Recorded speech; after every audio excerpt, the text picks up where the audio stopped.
क्या आपको भी लगता है कि सर्दियाँ आ गई हैं और बारिश का महीना शुरू हो गया है, तो अब घुटनों में दर्द शुरू होने वाला है, या मेरी कमर में दर्द शुरू होगा, या मेरे कंधे में दर्द शुरू होने वाला है?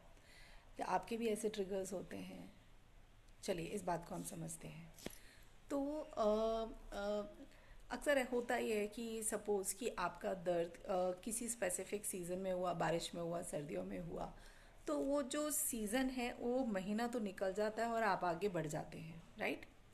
जब आप आगे बढ़ जाते हैं और जब एक चक्कर लगा के वापस उस महीने की तरफ साइकिल पूरा करके जब बढ़ के आ रहे होते हैं, तो उस महीने के आने से पहले या उस सीज़न के आने से पहले आपको याद आता है कि इस बारिश का महीने में या इस सर्दी के सीज़न में मुझे दोबारा से मेरा दर्द शुरू होने वाला है। क्या आप भी ऐसा एक्सपीरियंस करते हैं?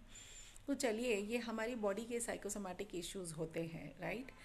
हमारा दर्द अक्सर उस समय तक ही होता है जब तक हम उस दर्द में उस पीड़ा को सहन करते हैं। तो जैसे कि अगर आप अचानक सीढ़ी से गिर गए या बाथरूम में फिसल गए, तो आपने वो दर्द का फिज़िकल पेन को आपने एक्सपीरियंस किया, लेकिन बाद में आपका वो फिज़िकल पेन आपके ब्रेन में, आपके सबकॉन्शियस में फीड हो गया, वो एब्जॉर्ब हो गया।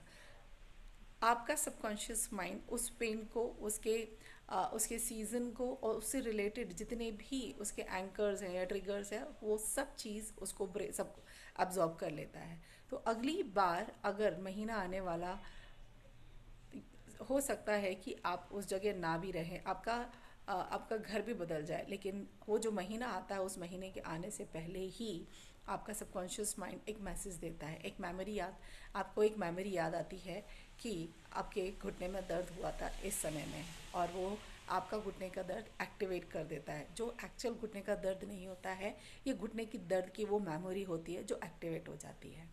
जी हाँ। तो इस तरीके के साइकोसोमेटिक इश्यूज होते हैं, राइट? तो अब हमें क्या करना है, हमारी ये साइकोसोमेटिक इश्यूज को बहुत आसानी से हिप्नो हीलिंग के थ्रू हम कंट्रोल कर सकते हैं। और हमारी एनएलपी की एक बहुत ही खूबसूरत टेक्निक है, वरी ब्लोइंग टेक्निक, जिससे भी हम अपने बॉडी के पेन को, जैसे कहें कि शोल्डर का पेन होता है, कितनी बार अगर आपने कभी अपने लाइफ के किसी मोड़ पर, लेट्स से कि आपने कोई बैग लिफ्ट किया था या कुछ किया था जिसकी वजह से आपके शोल्डर में पेन आया, राइट? तो वो पेन आपने जब बैग निकाल दिया, आपका दर्द आया, और उसके बाद में वो पेन आपके सबकॉन्शियस माइंड में एब्जॉर्ब हो गया उसकी मेमोरी के रूप में। अगली बार जब आप कोई बैग देखेंगे, बड़ा सी कोई चीज़ देखेंगे, तो आपका वो ट्रिगर हो जाता है कि नहीं, ये बड़ा बैग है, अब मुझे ये उठाना ही नहीं है, अगर